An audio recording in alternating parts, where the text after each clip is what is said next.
How many would like to think of yourself as a person that's got a right mind? I'd like to think. I'm left-handed, so I'm in my right mind.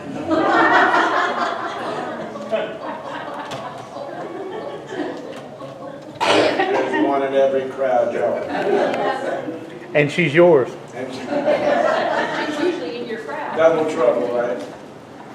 Yeah, everybody wants to think that they're right. And it's normal, it's natural. Who wants to go about life thinking, well, I'm wrong. I'm wrong. Yes, I was wrong. I was wrong about that. Yes, I'm wrong all the time. I'm wrong. Nobody would go that. You wouldn't survive it. You wouldn't be able to move on with life.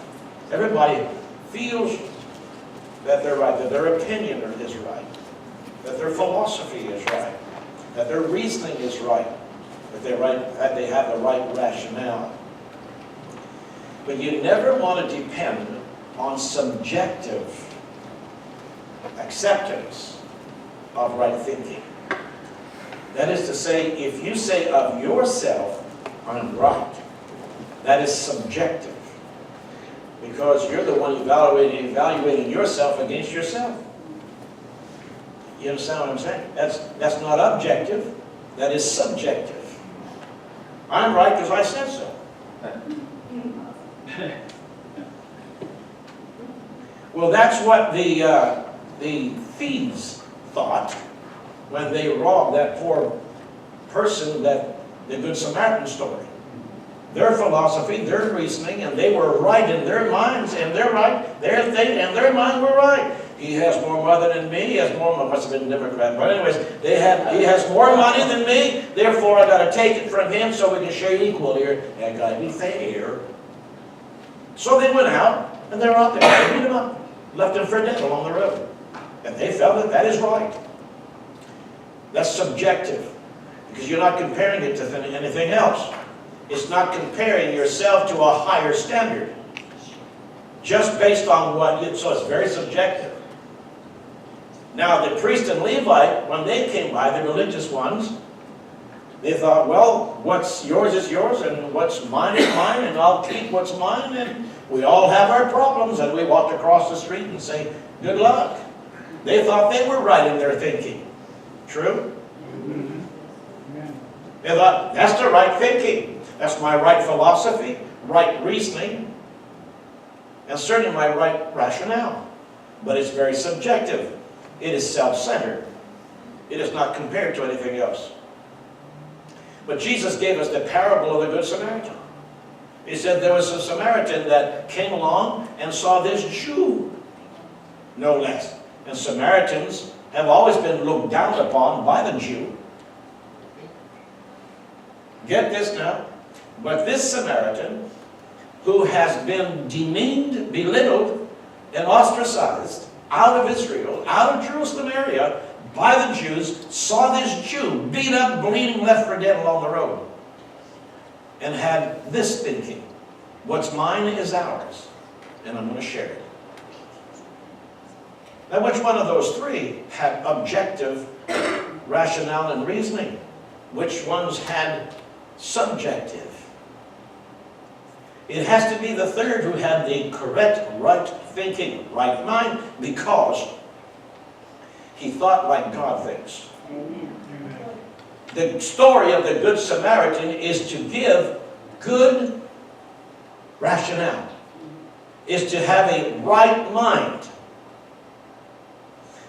Right actions are based on right minds. Right minds are based on right decisions. But right decisions must not be subjective, must always be objective. That is to say, it has to be examined by someone better than you.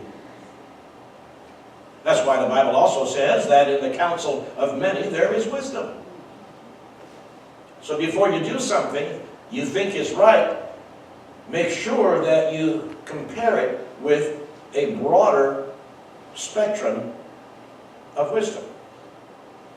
So everybody wants to think that they're in their right mind. And Diane knows, because she's left-handed, she knows she's in her right mind. And everybody that's left-handed already know they're in their right mind. I have been in my left mind since day one. And so my mind is left gone. Anyways, it's left. I just wait for them to tell me I'm right. Yeah. So here we go. It's important for us. So 2 Timothy chapter 1 verse 7, we're back on there, Brother Jameson. 2 Timothy chapter 1 verse 7 again. God has not given us a spirit of fear, but power, love, and that of a sound mind. Now, I want you to turn with me to Mark chapter 5. Forget this. Mark chapter 5. Go to Mark chapter 5. Would you, Jameson? Mark chapter 5. And I know that Pastor Stephen just finished in Mark. But I want to read to you a little bit of this story, not all of it. Beginning at chapter 5, beginning at verse 1. We'll go down to verse 15. But I want to show you here a very important teaching, because Jesus, at the end of the story, says that this man was in his right mind. Everybody say right mind? Right mind. And not because he was left-handed. Thank you, Diane. But anyways. They came to the other side of the sea, to the country of the Gadarenes. And when he had come out of the boat, immediately there met him out of the tombs a man with an unclean spirit. You know, somebody that jumps out from a cemetery in front of your face, going, whoo! Yeah, you might want to think twice about shaking hands. Who had his dwelling among the tombs, and no one could bind him. Did you get that? Anymore. Not even with chains. Because he had often been bound with shackles and chains, and the chains had been pulled apart by him. And the shackles were broken in pieces, nor could anyone tame him. Oh boy. I want you to get the picture here. And I want to throw this in as a small sidebarette. An unteachable spirit. A person that won't hear teaching from someone else, admonition and counsel from someone else, that has an unteachable spirit. They're untamable. And untamable people are influenced not by the Holy Spirit, by something other than the Holy Spirit. Amen. Pastor, did you just say that? I think we better push rewind and push play, because I think I just did. The surest way that you can really examine where you are is to examine how teachable you are. Are you teachable? Are you capable of learning more than what you know now? And what you know now, is it working for you? Or do you need to learn more? I've been in the ministry for over 55 years, and trust me, I am more eager to learn today as I ever have in my life. Because the more I know, the more I realize how little I know. Right. So he said, neither could anyone tame him. And always, night and day, he was in the mountains and in the tombs, crying out, cutting himself with stones. When he saw Jesus before, he ran and worshipped him. The man worshipped Jesus, not the spirit. And he cried out with a loud voice, that is the spirit within him, what have I to do with you, Jesus, Son of the Most High God? I implore you, I beg you, I adjure you, by God, that you do not torment me. For he said to him, come out of this man, unclean spirit. Then he asked him, what is your name? And he answered and saying, my name is Legion, for we are many. Legion is 2,000. Wow. So this demon, Legion, called himself Legion because there were many. There were two. Can you imagine being possessed by 2,000 demons? I don't think Bull Street would have been able to hold this man down.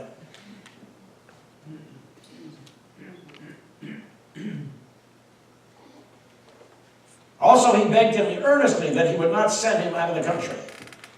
Now, a large herd of swine was feeding near the mountains. So all the demons begged him, saying, send us to the swine, that we may enter them. Indians, 2,000. There was an immediate congregation, a large congregation of 2,000. And they were all praying for one thing.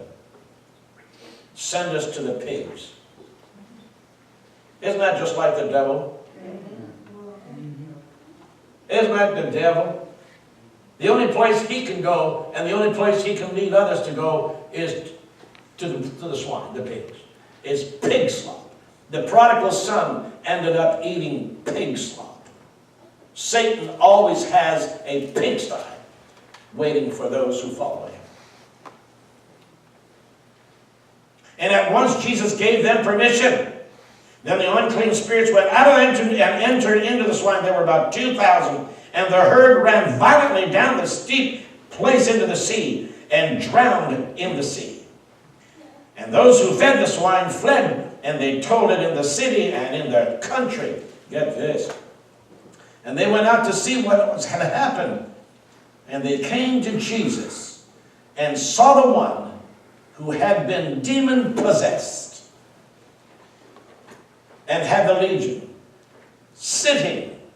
Everybody sitting?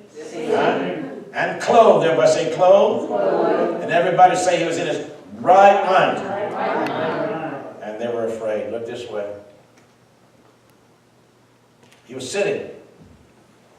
Get the picture here. He was sitting. He came to a place of rest.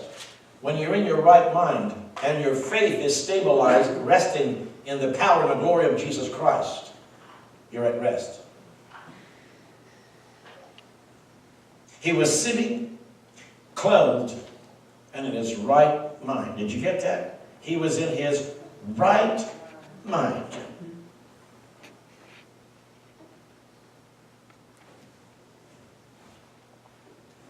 So, modern psychology has yet to define what rationale is. But when Jesus set an individual free, forgave him of his sins, he came into his right mind. Amen. That's right. We have here, ladies and gentlemen of the jury, an established standard of what a right mind is.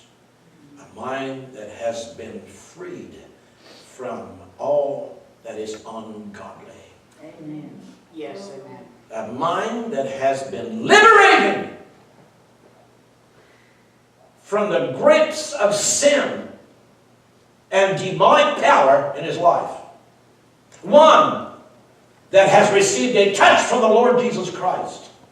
One who has heard the voice of their shepherd and has, as a sheep, followed him and accepted him. A right mind, sitting, that means he was quiet. That means he was pliable. That means he was ready for God to dwell in him. Jesus, and because he was in his right mind. In his right mind. What a tremendous statement here. And you can put it this way. A sound mind. A right mind. He was sitting down, which means what? He was self-controlled. Remember before, they put chains on him. Shackles. Chains and shackles.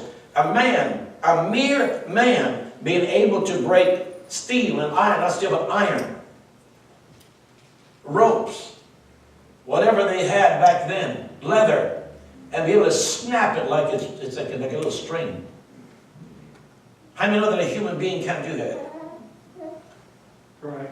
But it says that he was in his right mind. He had self-control. A person who has a right mind is a person that is disciplined. Amen. A person that is in his right mind is self-control. A person that is moderate, a person that's sober-minded, restrained and disciplined, able to reason. That's what that is. Now, I want to bring you back, way back to Genesis chapter 1 and verse 26 and 27. Genesis chapter 1 and verse 26, 27. Is Jameson back there? Mm-hmm. Huh? Yes. I can't see you. Yes. Okay. Then God said, let us make man in our image, according to our likeness. And let them have dominion over the fish of the sea, over the birds of the air, over the cattle, and over all the earth, and over every creeping thing and that creeps on the earth. Look at verse 27. So God created man in his own image. Created he him. Male and female. Created them. Everybody look this way. I know the baby's cute. Watch now. God created man in his own image. Now, I want to show you something quite powerful here. Quite powerful. When God created Adam and Eve, listen closely. You might even learn something tonight. I might even tell you something that's important. There's a running chance I may say something important here. Listen closely. When God created man, part of having been created by God, Pastor Stephen, is to be given a sound mind.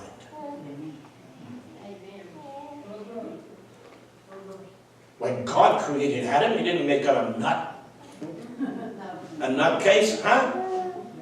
When God created Adam, he created Adam with sound mind, with right mind. He gave him his mind.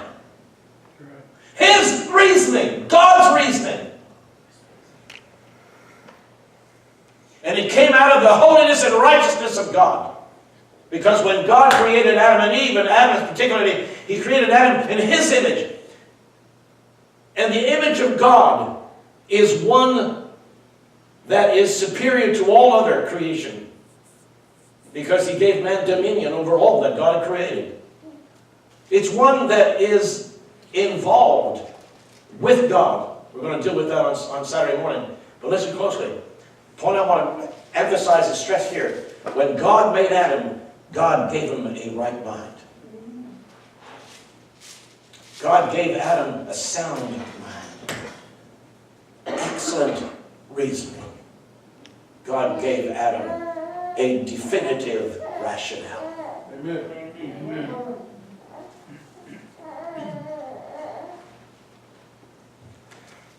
What happens when rebellion sets in? Brother, come here quick, real quick. Come here, quick. You're not here yet. Come here. Now, this brother here, look at him, this football player here, he's one of my personal bouncers. Listen closely. He does window tinting. Right. So, when you do window tinting, that's to keep the sun out, right? That's mainly for that? Yeah. And is it hard to, you can't even, at nighttime, I guess you can't even see through that, right? How dark? There's varied shades, I guess, of dark, a little dark, more dark, darkest, and so finally you're blind, you can't see where you're going. Right? So this brother here knows what I'm thinking, knows what I'm talking about here. Watch. When you tint your windows, you're now beginning to restrict your sight. And those from the outside, for sure. Because I've seen some guys in broad daylight. I couldn't see inside the car. And this is in the sunlight. Yeah, that's dark, isn't it? That's dark. You can't even see it. You can't even see it. In other words, you can come this close to it and you can't even see it, right? No.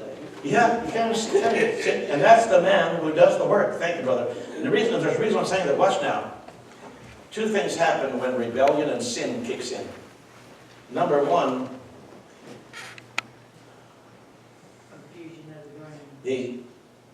your vision is tinted when sin comes in. Your vision is tinted because the light of the glory of God is now diminished in your life. You can't see as clearly. And he said what's even worse and more damaging is others can't see the real you. It's like looking from the outside in. I can't see what's in there. I think that's what really hassles the police. Put the window down or I'll tear it out real quick because the cop wants to see what he's facing. Is that correct? You want to know what you're dealing with. Right. Have you ever met people like that? You never know where you stand with them. You don't know if they're a friend, an enemy. You try to open conversation. You tell them to put the window down. Can I talk to you a bit? Can I talk a little bit? Well, I don't want to talk about it. You never know where you stand with them. Right. They tell you they'll do something they don't. They want you to expect to depend on them, and when you do, they don't show up. They don't do what they say they're going to do. When sin comes in, it tints your mind, and you can't see God clearly anymore.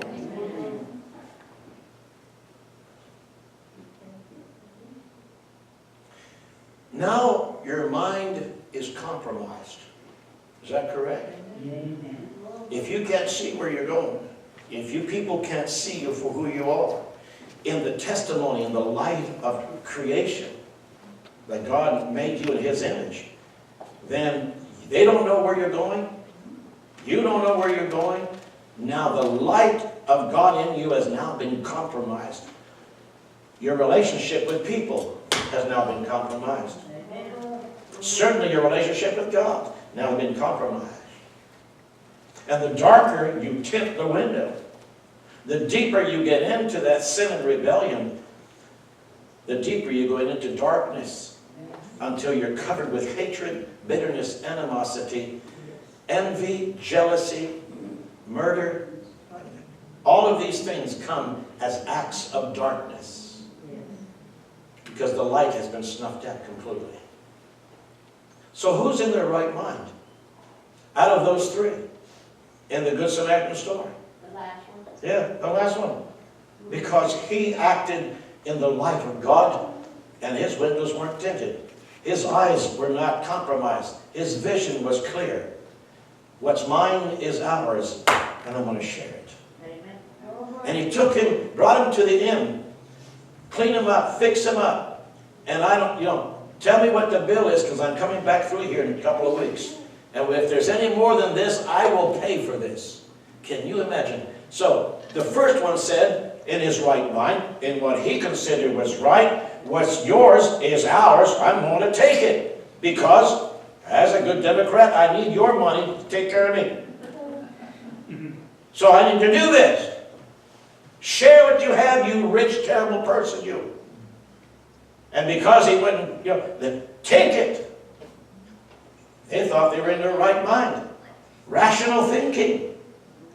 Not in whose eyes? Theirs. Their eyes. That's a thief. Secondly, the rabbi and the Levites came by. The priest and Levi came by. And they said, well, I have my problems. We all have our problems. And what's mine is mine, what's yours is yours, and I'll be thinking about you. You're in my thoughts. And they went on. How many know that that's tinted window right there? Amen. That's tinted window. But this person, even the one that's dying in the ditch, would have rejected this person. Because he thought he was in his right mind by rejecting the Samaritan. The Jew thought he was in his right mind and rational. This is rational thinking. Hate those half-breeds. They're half Jew and half Gentile. Oh, that's the worst kind. Stick them out there in Samaria. They don't belong in the Jerusalem area. Stick them in Samaria. Miles down the road. And yet it said one of those rejects that came and helped him. Who was in his right mind? How do you know? Because the Good Samaritan was moving in Adam's original state of mind. Amen. Because when God created Adam with his rationale, with his reasoning, with his logic. Gave him the thought of God. Gave him the process thinking of God.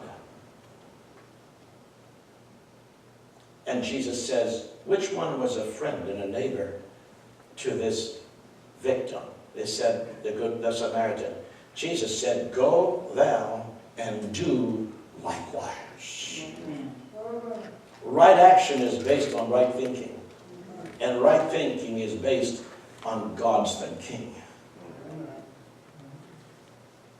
So God has not given us a spirit of fear, but power, love, sound mind. We have to define it. We're doing that tonight, I think. Are we doing that tonight? I just want to make sure I'm in my right mind, you know, even though I'm not left-handed. All right, so we're still I love it, title. Now, what happens also when the vision is blurred, watch now, is that the sound mind now is distorted. What? Something very, very terrible happens. Something very, very terrible happens. The vision of God in your life is distorted. There's a distortion. When sin comes in your heart, rebellion, any level, it distorts your thinking. Because now you might think a little bit about God, a little bit about me. And then a little bit more about me, a little bit less. How many know you can't think of one more without losing the other? The more you think of self, the less you'll think about God. The more you think of God, the less you'll think of yourself. You can't have equal. A little bit of God, a little bit of Jesus, and a little bit of church, and a little bit of Christianity, and a little bit of fellowship, and a little bit of this, and a little bit of sin, a little bit of that. God is not that kind. That's not sound thinking, because in God's eyes, sound thinking is based on His thinking, the one that He gave Adam. So understand this tonight. When sin lures an individual, or couples, or people as a whole, your sight is out of focus. You won't be able to discern God. Because God is not going to share a rented place with others. Amen. Amen. Either God comes in and owns outright the house. He's not going in for cohabitation with things that are not godly. It's either Jesus or not at all. He's not going to be shared occupancy. It's not a boarding house. But the way some believers act, you think that there's a whole bunch of people living in that place with all different values. How many's ever heard the expression here, even more so lately, where's common sense anymore? Have you heard that lately? I've been hearing it more and more and more and more. Where's common sense? Common sense. I've seen, you see what cops in the movies, Cops, the program on TV, Cops or Live PD or something like that? And the guy's got drugs on him. And the cop pulls it out and said, "What's this?" "I don't know, what's that?" "Well, I just found it in my pocket." "I don't know how it got there." "It ain't mine." "So somebody put it in there." "Yeah." "When that happened?" "I don't know. But it's not mine." You see, and I keep saying this, common sense will never return until common values are returned. Amen. Common shared values is what has been termed as common sense. Otherwise, there's nothing common about it. In other words, to live a good Christian life is now termed uncommon. Because they ask him, "What's wrong with you?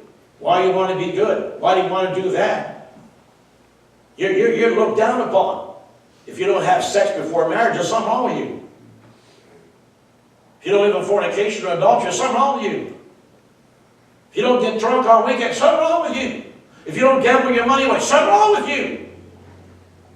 How come it's always those who want to live a righteous life to please God and not themselves are the ones there's something wrong with? Because the values are not shared. The standards are very different. The thinking is based on different standards. Therefore, logic and reasoning is subjective. Because you base your reasoning and logic on your own values and own standards, and that's why it's very subjective. You can't get ahead that way. Because you'll always be trying to get ahead at other people's costs. Right.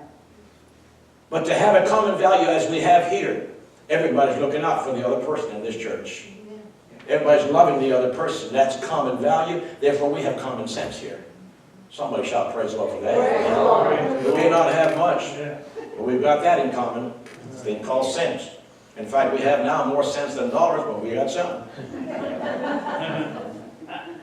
We're not careful. So it's distorted, isn't it, when sin comes in? So now, if you turn with me, please, to 2 Corinthians chapter 10. 2 Corinthians chapter 10. Looking at verse 3 to verse 6. 2 Corinthians chapter 10. Verse 3 to verse 6.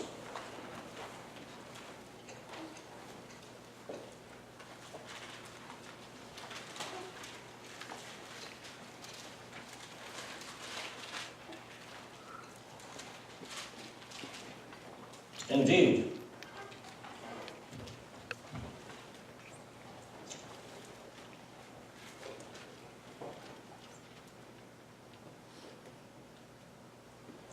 being created in God's image is something for us to always, always remember.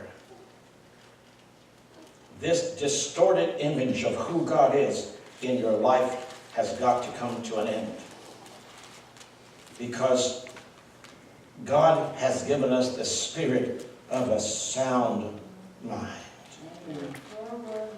Watch now. It shows us here that though we walk in the flesh, that's here, see, if you punch me in the eye, it will hurt. I'll try not to punch you back, anyways. But it'll hurt. Try if you pinch me or prick me with a needle, then I don't have to say, ouch, that hurts. Just check my back, it'll tell you it hurts. I'm walking in the flesh. This flesh right here we're talking about. But we do not war according to the flesh. So what he's saying here, two things. Number one, we're not physically at war, although we're physically in life. But we do have a battle going on, right? That's what I'm saying. Our battle is a spiritual battle. You're working constantly in life trying to sustain right thinking. Right. You're working all day long. You work all week long trying to sustain right thinking. I know sometimes it's hard. When you have kids, that you wonder where their thinking went altogether. There's no thought left. There's no comments. There's nothing left. There's no thinking at all. You wonder where the brain dropped off somewhere. And then you have the challenges of life. Stormy is just the nature of life to be stormy sometimes. And so we war emotionally. We war intellectually. We war in the newspapers and the news. I mean,